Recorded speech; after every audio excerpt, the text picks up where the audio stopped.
Hi, this is Alex Miller with Game Distiller Productions, and I'm here at RTX 2015. Very lucky to be joined by some of the guys of Funhaus. How's it going, guys? You're lucky?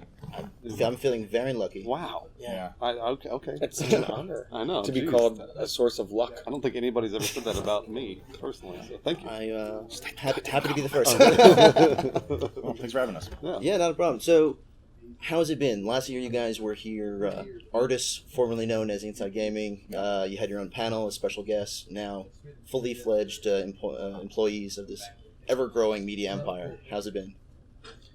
So this Joel. RTX, yeah. It's been really awesome, actually. Awesome is a word that is overused, but it has filled us with awe to be working here and to be working with the community that has embraced us. I mean, we were a little worried about the transition, I think. We didn't know how many of our fans would come with us from Inside Gaming to Rooster Teeth. And not only have the vast majority of the guys that used to watch us and girls come with us, but the wider Rooster Teeth community has been amazing about accepting us. Yeah, we actually just officially passed Inside Gaming's old peak subscriber number just during RTX. So there's something kind of beautiful about that happening during RTX. Yeah, exactly. It's almost like it was meant to be. Almost. Yeah, I mean, the way I describe it is this is both the best and worst RTX I've been to, just because I've been working nonstop and it's been a lot of fun, but I haven't been able to enjoy it as a fan, which we got to do last year. We had to just kind of walk around and be like, cool, and like we get stopped and people would be like, oh, let's get photos and stuff, but like we were just kind of checking things out and it was cool, like to be fans. And now I don't get to be a fan anymore. Yeah, it kind of sucks that I can't just enjoy it. It's been it's good though. It's good. It's great that everything's growing. Like it's super exciting. Fantastic. It's cool to be a part of it. Yeah. And so, Joel, you mentioned that transition a little bit. You were a little bit nervous going into jumping away from a pretty good gig at Machinima. At what point, when you decided you were ready to go, you want to try something else, when was Rooster Teeth sort of the destination? Well, I mean, we had talked about it for, I want to say a couple months. I mean, like, basically we had been, like, Adam's been laying the groundwork for a couple of years at least. And then the last, I think 2014 was probably a year that we all talked about it off and on for a very long time. And I don't remember exactly when we sort of settled on that. What do you think? Well, it was around the time the full screen acquisition happened. It was funny because Bruce and I had been talking to full screen separately. We knew our group was going to be something, and we were kind of like, well, we're going to keep our group together. We want to keep our group together. And we were just, kind of looking to the future, and we're like, Inside Gaming's a thing, but maybe we could do this somewhere else, and maybe we can find someone who's going to work with us kind of more in a production-focused way. And then, like Bruce was saying, I'd been talking to Rooster Teeth for a while. I've been friends with them for years.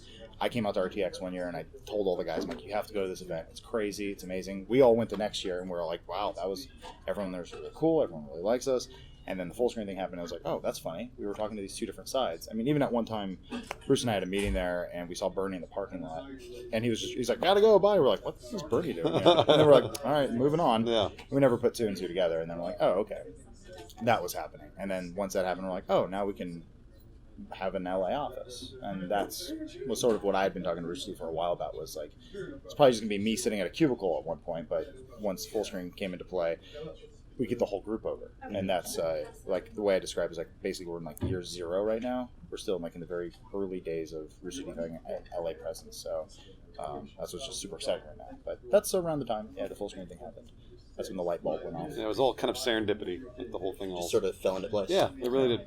Yeah, I think it would have been much harder. I mean, it would be near impossible for to do this without the help of full screen. That if there wasn't to do it as an indie studio, like it would have been such a gamble and such a bet to get 7 guys part of this company like that. Like I think full screen made it a little bit easier because we have support out there from that production side. That we're not a burden to everyone in Austin being remote. Like give you that security to know that we're going to be okay if we do this.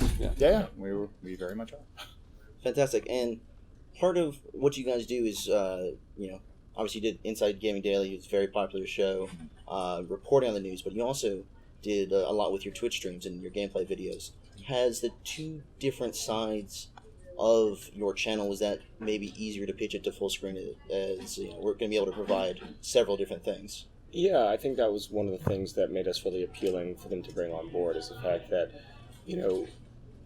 our expertise isn't just in one area. They're not just bringing on some personality guys. They're not just bringing on some gameplay guys. They're not just bringing on some streamers, and they're not just bringing on like editorial news guys. They're bringing on, so it's like a sort of total package. We're total dude package. Squeezing tighter. Hike those shorts up a little bit. But I like how your voice is going away. my voice is gone. Just do that for you. But one of the things that I think is really interesting is that like when we were at Machinima, the whole reason we were there, at least the Inside Gaming guys that I was lucky enough to eventually start working with, was to make Inside Gaming, the daily news show. And it wasn't until the daily news show had been running for a while that we sort of opened up the Inside Gaming channel to do the personality-driven content, which is really where the brand started to take off. We were always sort of kind of slightly known as an editorial brand, but it wasn't until the personality-driven stuff started working with James and Matt Peake and eventually Sean Poole and Who are you forgetting? Lawrence. Lawrence, there Well, we go. Lawrence was on Inside Gaming. Lawrence has been on Inside Gaming for years. Right, so Yeah, the way it's funny that we describe it because it was because of the way Machinima would always lay people off that we ended up working together.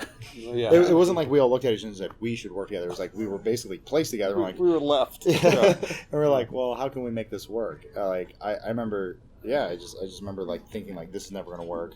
We're just being plopped together, and like thankfully, like basically with a roll of the dice, that like we all found each other in different departments and all kind of were in a way forced to work together. But we're like, oh, we like working together. Like this is good. And so then that's been going 2 years now, Yeah. 2.5 years. Yeah. Like we. I don't know. I don't see the group working any other way. I mean, we can add to it, but I don't think we can ever subtract. Fantastic. And so you mentioned you eventually were able to bring in the gaming side once you sort of had the news bit locked down. How do you manage both the sort of comedic, just for entertainment side of what you do with the more editorial, serious journalists? That's actually a really good question, and it's a dance I think me personally, I have to dance every single day. Like I sort of think about it, and I try to figure out, like on the one side, Funhaus is sort of, it's good. I'm glad it's called Funhaus because it's got fun in the title, right? So like you know that you're not going there for serious stuff. Dude Soup is relatively serious, but we can, we have fun talking about video games. And again, video games are fun, right? They are supposed to be fun. And so even when we're doing news on video games, we try to make the news fun because they're video games. So it's this interesting line that we sort of have to straddle every single day. And it's really comes with engaging your audience. Engaging in the subreddit, engaging in comments, engaging on Twitter. That's something that's extremely important to me, that they know that there's a serious side to us that actually takes our jobs very seriously, but then also we are doing this because we want to entertain people and have fun with them, because they're video games and we have fun. Yeah, I mean, like Joel was saying earlier, back when it was just Inside Gaming Daily, we were just making news. I mean, because, like, honestly, the way the YouTube structure was, it was like, let's just put videos on this channel and it'll figure itself out. We'll call it whatever.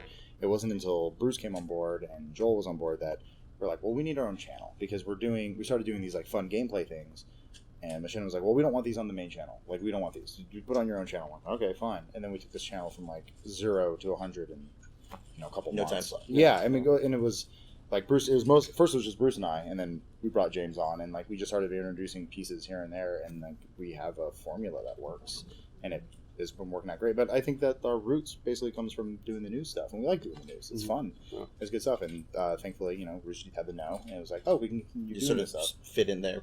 Yeah, perfectly. Yeah. And I mean, the note just crossed 100 million views, and it was like we're really happy to be a part of that. So super cool. Cool. Very cool. And talking about games, obviously, we all love video games. What are you looking forward to in the next couple months, half a year, both personally and what are you looking forward to playing together?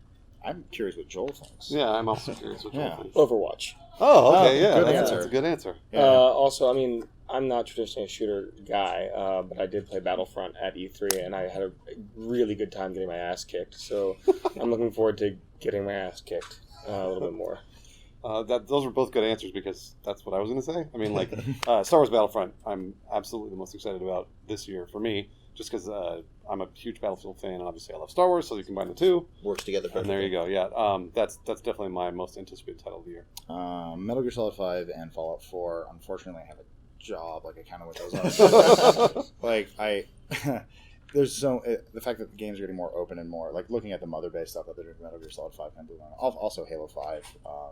and Battlefront. Jesus Christ. There's a lot of Just games. getting bigger and bigger. Actually, yeah. It was a good E3. I mean, Yeah, it was. that's the thing. So there were a lot of announcements this year Yeah. for E3, a lot of new IP, a lot of like cool stuff to be excited about. Again, like for me, I'm a Blizzard fanboy, so I'm really excited for BlizzCon to be able to play Overwatch again, and I'm expecting some sort of timeline or beta announcement. Yeah. So too much good stuff. Yeah. Unfortunately. Just trying to think how I'm gonna fit it into my schedule and never leave my house. I know. It's gonna be tricky. But I think that's all the time we've got. Thank you guys so much for sitting down with us, and you guys been watching Game Distillery Productions. Thanks so much. Thanks. Bye.